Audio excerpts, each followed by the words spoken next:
to graduate from school. You are supposed to enjoy the good things of this earth while we're on it.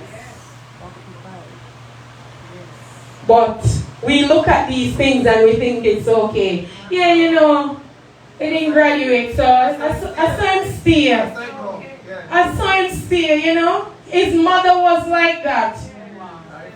His father was like, him take off his father. You don't know? No, we don't know. It's just like when you go to the doctor and your mother had cancer. Your father had high blood pressure and you go in with your own self. And the doctor asked you 5,000 questions. You have a history of this? You have a history of that? No, I want you to tell me what I have. Nobody in my family have diabetes. Nobody in my family died from cancer. Nobody in my family have high blood pressure. When I go to the doctor, if something is wrong with me, I don't know anybody in my family with it. No, my family is healthy. I don't know what's going on with me. Doctor, you tell me. What is going on with me? But we assume and we go along and we get comfortable with whatever is going on and the world is saying. It is a lie from the pit of hell. It is never true. Never true. Don't accept all these things. If God didn't tell you you have it, you don't have it. High blood pressure. It's a family disease. Since when? Since when?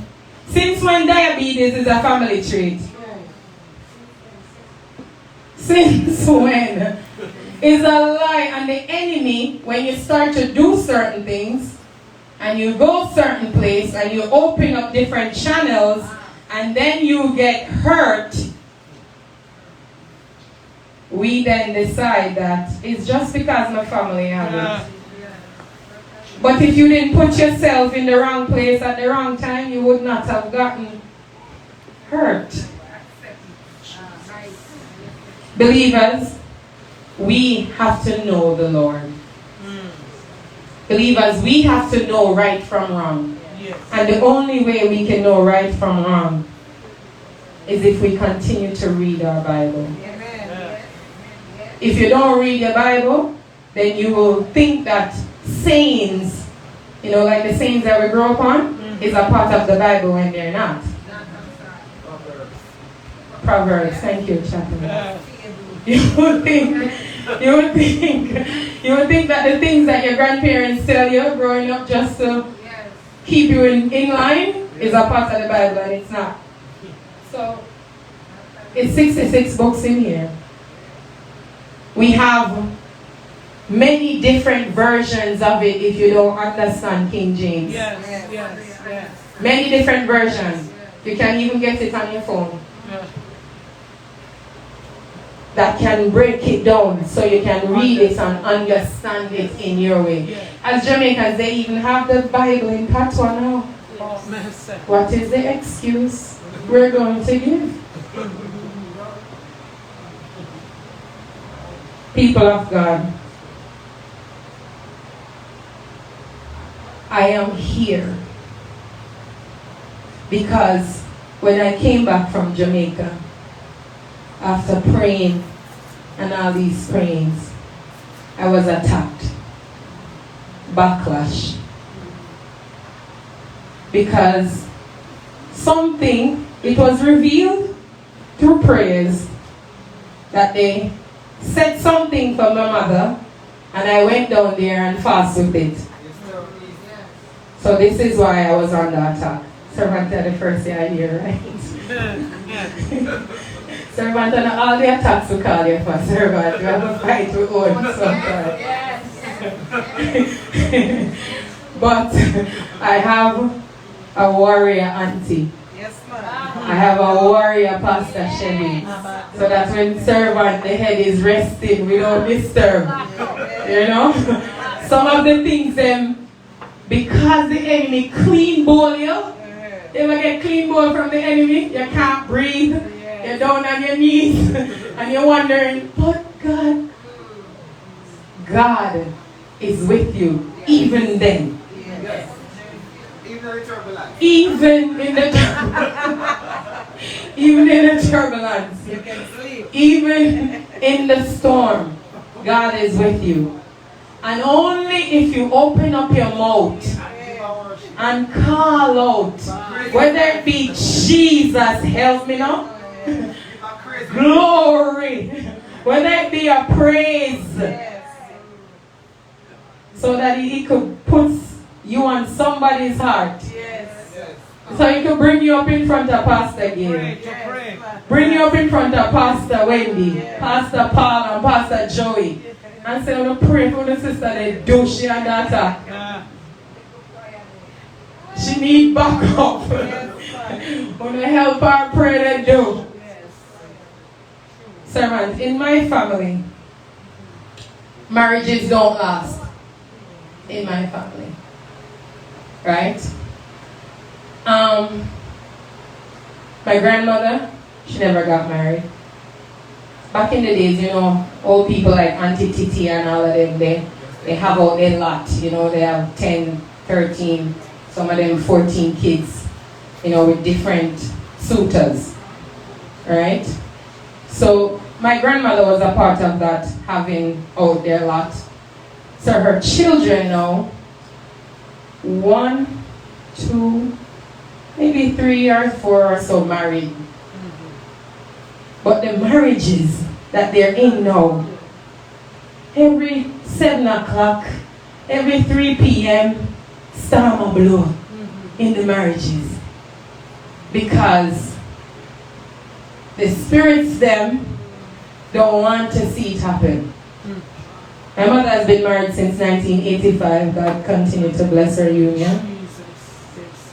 And I realized, what the Spirit made me realize is that they're fighting against my mother's marriage. Okay. So a piece of storm, a blow.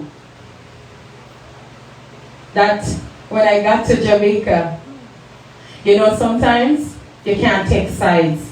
You have to be Switzerland and neutral. Yes.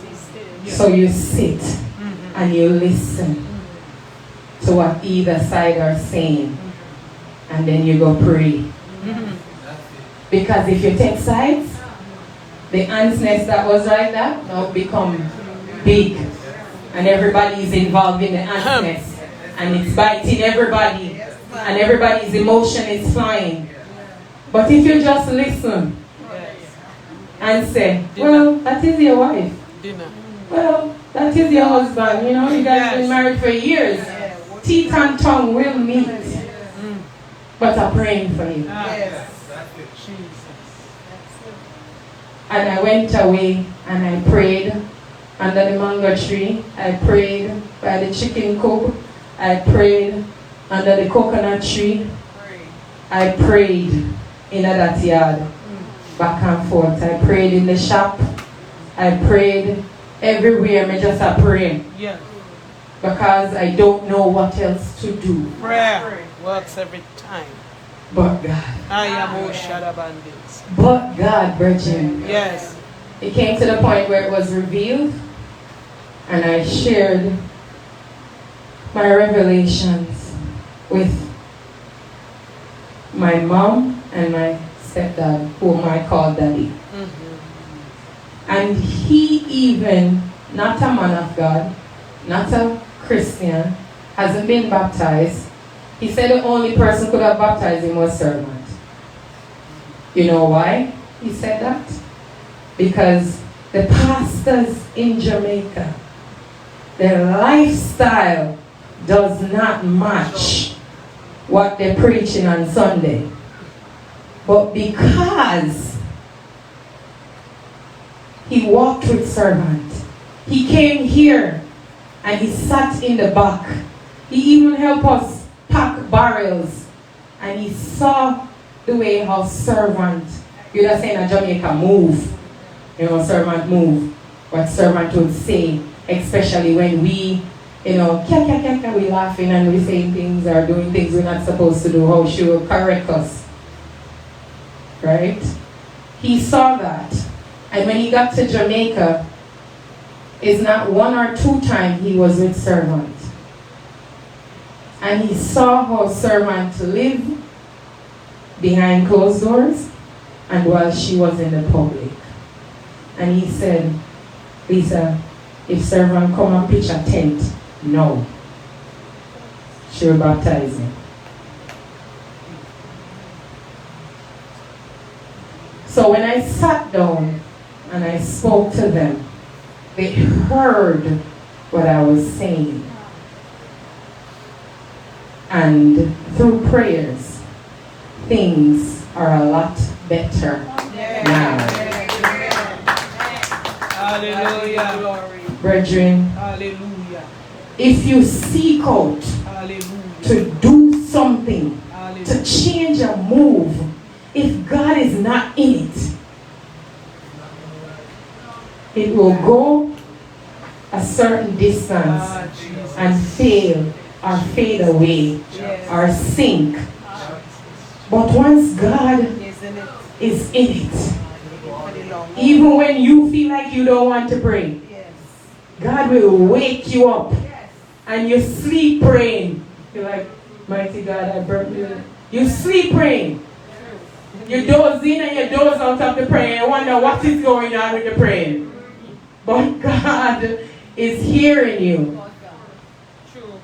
This is why I say it doesn't matter what a believer is going through, as long as you don't turn your back on God. Yes, man. Jesus. And even when Yes. you turn your back on God, Still there. the God of many chances Yes. is still there, waiting for you to come back. Jesus.